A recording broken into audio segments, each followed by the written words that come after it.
The day the sky burned. The Valentari Imperium had conquered for 3,000 years. Across 72 star systems, their warships had arrived like storms, sudden, merciless, unstoppable. Entire civilizations had knelt before the Imperium's might. Some had fought back. All had failed. The Imperium believed in one universal truth: strength was absolute. And they were the strongest. So when their long-range scouts detected a small blue world orbiting an unremarkable yellow star, the Imperium saw nothing special. The planet's inhabitants called it Earth. They had barely left their own moon. Their technology was crude. Their weapons were laughable. Perfect. High Commander Vexthar stood on the bridge of the Eternal Dominion, the Imperium's flagship. His 4 eyes gleamed as he studied the holographic display of Earth spinning slowly before him. Cities glowed like scattered jewels across the continents. Billions of lives, unaware of what was coming. "This will be swift," Vexthar said, his voice a deep rumble. "Deploy the 7th Subjugation Fleet. Disable their communications. Destroy their orbital stations. Give them one chance to surrender." His second-in-command, a younger officer named Krendax, hesitated. "Commander, our intelligence reports indicate this species is unusually aggressive. They war among themselves constantly. Perhaps we should." "They war among themselves," Vexthar interrupted, turning his massive head toward Krendax. "That means they are divided. Weak. They will collapse the moment we strike." Krendax bowed his head. "Yes, Commander." Vexthar turned back to the display. He had conquered 14 worlds personally. This would be his 15th.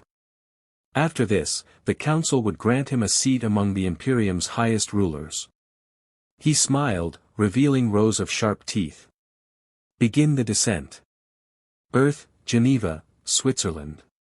United Nations Emergency Assembly." Secretary-General Yuki Tanaka stood at the podium, her hands gripping the edges so tightly her knuckles turned white. Behind her, a massive screen displayed live footage from the International Space Station. Or what was left of it. The station was gone. Vaporized. In its place floated debris and silence. The assembly hall was in chaos. Delegates shouted in a dozen languages. Some demanded answers. Others demanded action. A few simply stared at the screen in shock. Tanaka raised her hand. The noise didn't stop. She slammed her palm on the podium. The sound echoed through the hall like a gunshot. Silence fell. 17 minutes ago, Tanaka said, her voice steady despite the tremor in her chest, "an unknown fleet entered our solar system. They did not hail us. They did not negotiate. They destroyed our orbital platforms, our satellites, and our space station. 312 people are dead." She paused, letting the weight of those words settle. 8 minutes ago, we received a transmission. It was in multiple languages, translated, analyzed, and sent to every government on Earth simultaneously. Tanaka gestured to her aide. The screen changed. A face appeared. It was not human. 4 glowing eyes. Scaled skin the color of ash. A mouth filled with teeth designed for tearing flesh. When it spoke, the voice was cold, mechanical, translated by whatever technology the aliens possessed. "People of Earth. You are now subjects of the Valentari Imperium. Surrender your weapons. Surrender your governments. Surrender your freedom. Resist, and you will be erased. You have 1 planetary rotation to comply." The transmission ended. The hall erupted again. Panic. Fury. Fear. Tanaka waited. She had learned long ago that silence was more powerful than shouting. When the noise began to fade, she spoke again. "We have 24 hours, she said quietly. 24 hours to decide who we are. Are we a planet of nations, divided, bickering, separate? Or are we humanity? She looked out across the assembly. Leaders from every corner of the globe stared back at her. Because if we stand divided, Tanaka continued, we will fall. And we will be forgotten. But if we stand together, if we fight as one species, then maybe, just maybe, we survive this. A hand rose in the back. The delegate from the United States. What do you propose, Madam Secretary? Tanaka straightened. Her voice was iron. I propose we send a message of our own. The Pentagon, Washington, D.C. General Marcus Stone had been preparing for war his entire life. Just not this war. He stood in the Situation Room, surrounded by military leaders from every nation. The screens around them displayed real-time data, troop movements, weapon inventories, satellite trajectories. Or rather, the satellites they had left. How many ships? Stone asked. An analyst answered immediately. 43 confirmed. Ranging from frigate class to dreadnought class. The largest is stationed in high orbit directly above the Atlantic. Stone's jaw tightened. 43 ships. Any one of them could glass a city. Weapons? Energy-based. Plasma, we think. They haven't deployed ground forces yet. They will, Stone said. Once they think we're softened up. The French general across the table leaned forward. General Stone, with respect, we cannot win this. Their technology is centuries ahead of ours. Stone met his gaze. Maybe, he said. But we don't have to beat them with technology. We beat them with strategy. With will. With the one thing they don't expect. And what is that? Stone allowed himself a grim smile. Humans don't surrender. Somewhere above Earth. High Commander Vexthar watched the planet below. No response yet. No surrender. Good. He preferred it when they resisted. It made the conquest more satisfying. Commander, Krendak said, we are detecting unusual activity. Energy signatures across the planet. They are, mobilizing. Vexthar chuckled. Let them. It will make no difference. But deep in the back of his mind, a small voice whispered. What if it does? He silenced it. The Imperium had never lost. They never would. When the prey shows its teeth. The first 24 hours changed everything. Across Earth, something unprecedented happened. Borders that had divided nations for centuries became meaningless. Old enemies shook hands. Rivals shared resources. Humanity, for the first time in its bloody history, acted as one. In military bases from Colorado to Beijing, from Moscow to New Delhi, soldiers loaded weapons they'd prayed they'd never use. Factories that had been building cars and computers retooled overnight, churning out ammunition and armor. Scientists who had spent their careers arguing over theories now worked side by side, sharing every secret their governments had kept hidden. Because none of it mattered anymore. The only thing that mattered was survival. High orbit, Valentari command ship. High Commander Vexthar paced the bridge, his talons clicking against the metal floor. The deadline had passed 6 hours ago. No surrender had come. Instead, the humans had gone silent. Their primitive communication networks had gone dark. Their cities had dimmed their lights. Even their military installations showed minimal activity. They are hiding, Krendak suggested. Cowering in their bunkers, perhaps. Vexthar stopped pacing. His 4 eyes narrowed as he studied the holographic display of Earth. Something felt wrong. The Imperium had conquered 72 worlds. He had personally overseen 14 subjugations. He knew the pattern. First came denial. Then desperate negotiations. Then futile resistance. Finally, surrender. But this silence was different. Run deep scans, Vexthar ordered. I want to know what they're doing down there. The sensor officer's fingers danced across his console. A moment later, his skin paled to a lighter shade of ash. "Commander, we're detecting massive energy buildups. Across the entire planet. Hundreds of locations. Power plants?" Vexthar asked. "No, sir. These signatures are, their weapon signatures. Nuclear. Kinetic. Electromagnetic. And, something else.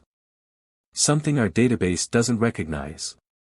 Vexthar felt the smallest flicker of doubt. "How many weapons?"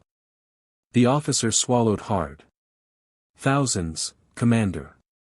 They've mobilized thousands of weapons. More than any pre-spacefaring species should possess." Krendak stepped forward. "Commander, perhaps we should reconsider our approach. If they have nuclear capability." "Nuclear weapons are primitive," Vexthar snapped. "Our shields can withstand." The ship lurched. Alarms screamed to life. Red emergency lights bathed the bridge in crimson. "Report." Vexthar roared. "Impact. Kinetic strike from the surface. Our aft shields are at 70%. Vexthar's eyes widened. "Impossible. They don't have the trajectory calculations to hit a ship in high orbit." Another impact. Then another. The bridge shook like a beast trying to throw off a predator. On the view screen, streaks of light climbed from Earth's surface. Hundreds of them. Thousands. They weren't running. They were attacking. NORAD Command Center, Colorado, USA. Target acquired. Solution locked. Fire. General Marcus Stone watched as another railgun platform launched its payload into the sky. The kinetic penetrator, a tungsten rod traveling at Mach 25, screamed upward, guided by calculations so complex that it had taken every supercomputer on Earth working in tandem to plot the trajectories. The aliens had shields. Good ones. But shields required energy. And energy had limits. "Status on the enemy flagship?" Stone asked. "Shields holding at 68% and dropping. 3 more volleys should." "Don't give them 3 more volleys," Stone interrupted. "Hit them with everything. Now." Across the globe, weapon systems activated simultaneously. Railguns from military installations. Modified ICBMs launched from submarines. Orbital debris accelerated by electromagnetic catapults. Even experimental laser arrays hidden in the deserts and mountains. Earth had been preparing for World War III for decades. The aliens were about to find out what that preparation looked like when pointed upward. Geneva, United Nations Command. Secretary General Yuki Tanaka stood in the command center, watching the tactical display. Each friendly icon represented a weapon platform. Each red icon represented an alien ship. The red icons were starting to blink. "Madam Secretary," her military liaison said, "we're inflicting damage. Their shields are failing on multiple vessels." "Casualties?" Tanaka asked quietly. The liaison hesitated. 17,000 dead. They hit Melbourne, Lagos, and Sao Paulo before we got our defenses coordinated. 17,000 lives. Gone in minutes. Tanaka's hands clenched into fists. "Tell General Stone to increase the attack rate. I want those ships gone. Ma'am, if we fire everything now, we'll have nothing left for." "There is no later," Tanaka said, her voice sharp as broken glass. "If we don't win this battle, there won't be anyone left to fight the next one. Fire. Everything." The liaison nodded and relayed the order. On the display, the number of friendly launches doubled. Then tripled. Earth was throwing everything it had into the void. High orbit, Valentari command ship. Shields at 40%. Hull breach on decks 9 and 11. The Crimson Fong is reporting, connection lost. The Crimson Fong is gone. Vexthar stared at the view screen in disbelief. One of his destroyers had just vanished, torn apart by a swarm of kinetic projectiles moving too fast for point defense systems to intercept. How were they doing this? They were primitive. They didn't even have faster-than-light travel. "Commander, we must withdraw." Krendax shouted over the alarms. "We've lost 6 ships. This was supposed to be a subjugation fleet, not a battle group. We don't have the firepower to. I will not retreat from a pre-spacefaring species." Vexthar roared. Another impact. The ship tilted violently. Vexthar grabbed a console to steady himself. On the screen, Earth rotated below them. Beautiful. Blue. Fragile. And absolutely furious. "All ships," Vexthar commanded, "target the human population centers. If they want war, we'll show them what the Imperium does to those who resist. Charge main weapons. Prepare to fire on." Something streaked past the view screen. Fast. Too fast. Then another. And another. "Commander," the sensor officer screamed. "Multiple objects incoming. High velocity." They're missiles, sir. Hundreds of them.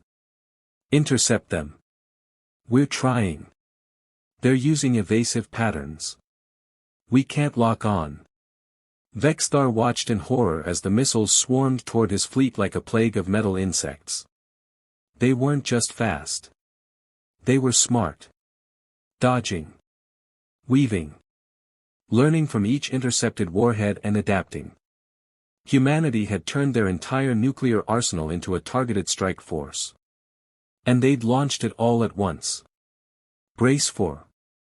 The first nuke detonated against a frigate's weakened shields. The explosion was blinding even from a distance. The frigate simply ceased to exist, vaporized in an instant. Then the second detonation. And the third. The void lit up like a newborn sun. Vexthar stumbled backward, his composure finally breaking. Full retreat. All ships, emergency. Another impact. The Eternal Dominion shuddered. Sparks erupted from damaged consoles. The lights flickered. And through the chaos, through the fire and death and screaming alarms, Vexthar heard something he'd never heard before in 3,000 years of conquest. Fear in his own voice. "Get us out of here. The galaxy watches." The voluntary retreat was not strategic. It was not orderly. It was panic. Ships broke formation, engines screaming as they burned at maximum thrust. Some didn't make it. A cruiser's damaged reactor overloaded, turning the vessel into a brief new star. 2 destroyers collided in their haste to escape, both tumbling into Earth's atmosphere where they burned like falling meteors. The humans didn't let them run in peace. Railgun fire chased them into the dark. Modified missiles pursued them past the moon. Even as the Voluntary fleet scattered, Earth's weapons followed, relentless and cold. High Commander Vexthar gripped the arms of his command chair as the Eternal Dominion limped away from Earth at half speed, one engine destroyed, shields flickering. Of the 43 ships he'd brought to this backwater world, only 19 remained functional. 19. The Imperium had never lost like this. Not in 3,000 years. Casualties? Vexthar asked, his voice hollow. Krendax consulted his datapad, his hands trembling. Approximately 42,000 dead or missing, Commander. Most of our ground assault forces were aboard the ships we lost. Our frigate wing is completely destroyed. And what? The humans are broadcasting, sir. On every frequency. They want us to hear something. Vexthar's skin prickled. Play it. The bridge speakers crackled to life. A human voice, female, calm, speaking in clear universal standard that the voluntary translation systems had taught them. It was Secretary General Yuki Tanaka. To the Valentari Imperium and any other species listening to this transmission, you came to our world without warning. You destroyed our stations. You killed our people. You demanded our surrender. A pause. When she spoke again, her voice was ice. You chose poorly. Humanity did not start this war. But we will finish it. To the Valentari, run home. Tell your leaders what happened here. Tell them that Earth is not prey. We are not slaves. We are not afraid. Another pause. And to anyone else watching from the stars, we sought peace. We reached out with open hands. But if you bring us war, we will answer with fire. Leave us alone, and we will leave you alone. Attack us. The broadcast ended with 5 words that would echo across the galaxy. And we will end you. Silence filled the bridge of the Eternal Dominion. Then, quietly, Krendax spoke. Commander, what do we tell the Council? Vexthar stared at the viewscreen, at the blue world that had shattered his fleet, destroyed his career, and broken the Imperium's 3,000-year legacy of unstoppable conquest. We tell them the truth, he said finally. We tell them we found something we've never encountered before. What's that, Commander? Vexthar's 4 eyes closed. A species that fights back harder than we do. 3 weeks later, the Galactic Assembly, neutral space. The Galactic Assembly was old. Older than the Valentari Imperium. Older than most species in known space. It was a place where civilizations came to trade, negotiate, and observe each other from a careful distance. War was forbidden within assembly space. But news of war traveled fast. Ambassador Telvok of the Osharan Consortium stood before the gathered delegates, his crystalline form refracting the chamber's light into rainbow patterns. Around him sat representatives of 47 different species, some humanoid, some decidedly not. We have all heard the reports, Telvok said, his voice resonating through translation devices. The Valentari Imperium suffered a catastrophic defeat. At the hands of a pre-contact species. A species that does not yet possess faster-than-light capability. Murmurs rippled through the chamber. Impossible, growled Ambassador Kreth of the Tarvakian Dominion. The Valentari fleet is among the most powerful in known space. How could primitives? They are not primitives, interrupted a new voice. All eyes turned to the speaker. Ambassador Quirina of the Zelosian Collective, a species known for their extensive intelligence networks and information trading. Quirina activated a holographic display. Images appeared above the assembly floor, Earth. Human cities. The wreckage of Valentari ships floating in orbit. We have been monitoring this species, they call themselves humans, for approximately 200 cycles. They are unusual. Unusual how? Kreth demanded. They are a paradox, Quirina explained. Individually, they are fragile. Short-lived. Their bodies are weak compared to most spacefaring species. They have no natural armor, no enhanced senses, no telepathic abilities. She paused. But collectively, they are the most adaptable species we have ever observed. They inhabit every climate on their world, from frozen wastelands to scorching deserts. They have survived extinction-level events. And most significantly, the hologram shifted, showing footage of human history. Wars. Conflicts. Weapons of increasing devastation. They have been at war with themselves for their entire recorded history. They have developed weapons capable of rendering their own planet uninhabitable, and nearly used them multiple times.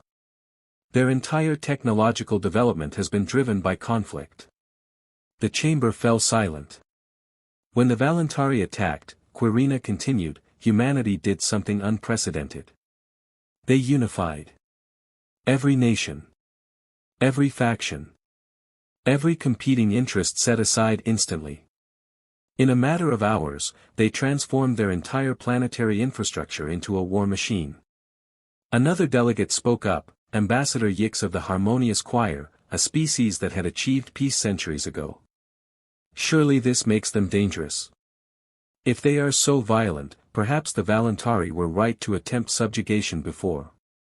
The Valentari attacked first, Quirina interrupted sharply. Without provocation. Without communication.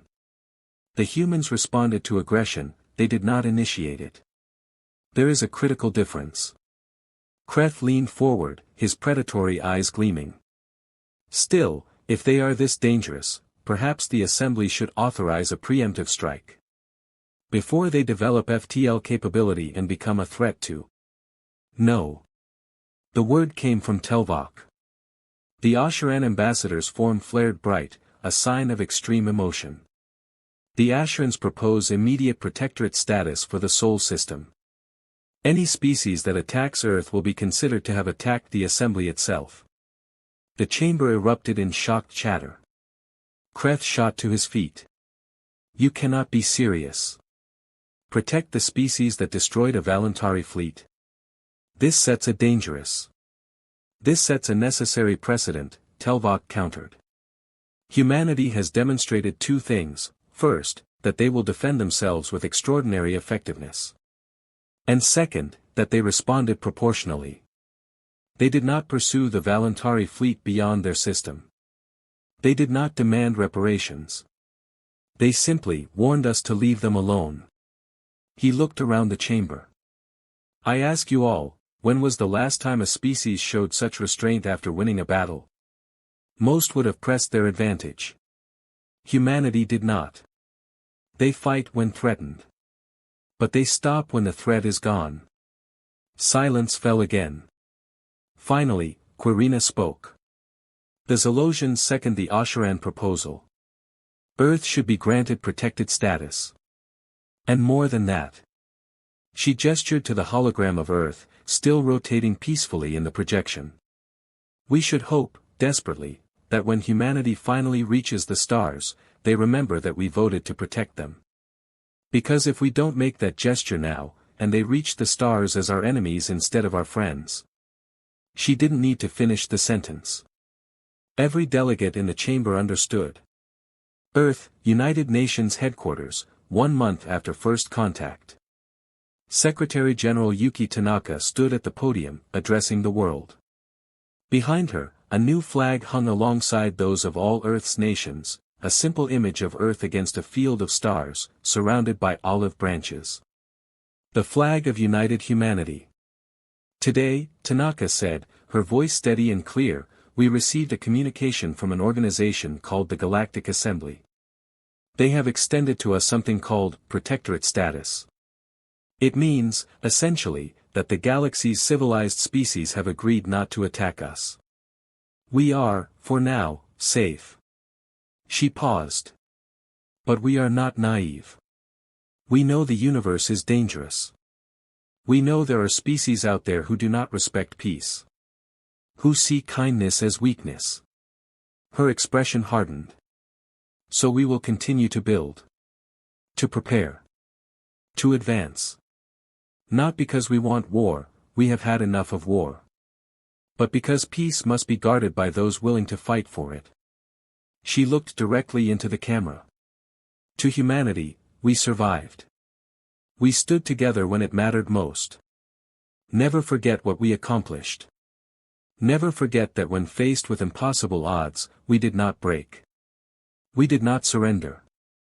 We struck back. And we won. Somewhere in deep space, Valentari Imperium Central Command. The High Council chamber was cold and dark. 9 ancient Valentari sat in judgment, their eyes fixed on High Commander Vextar, who knelt before them in disgrace. You lost 24 ships, the first counselor said, her voice dripping with contempt. To a species that cannot even leave their own solar system. Yes, counselor, Vextar said quietly. You retreated. Yes, counselor. The Imperium does not retreat. Vextar raised his head, meeting her gaze. The Imperium had never encountered humans before. Is that your defense? That they were unexpected? No, counselor. Vexthar straightened slightly.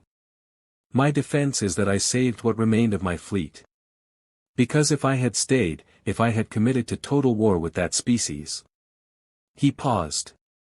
We would have lost every ship. And humanity would have traced our retreat vector home. And then, Counselor, you would be the ones kneeling. Not to me.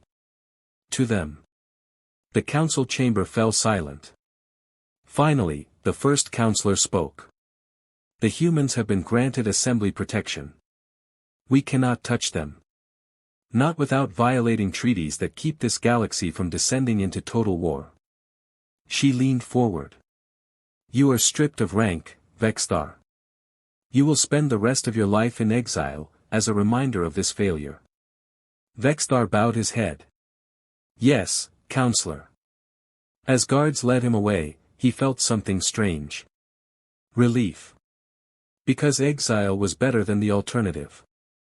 The alternative was being sent back to Earth.